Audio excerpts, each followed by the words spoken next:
So how can this help if my child snores?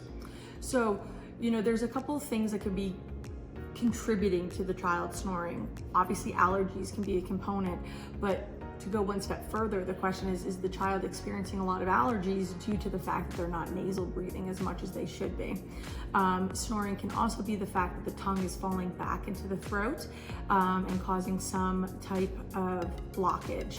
So this will help us find the reason why your child's snoring, and then hopefully get you on a path or build a treatment plan so that your child stops snoring and gets all the oxygen they need at night.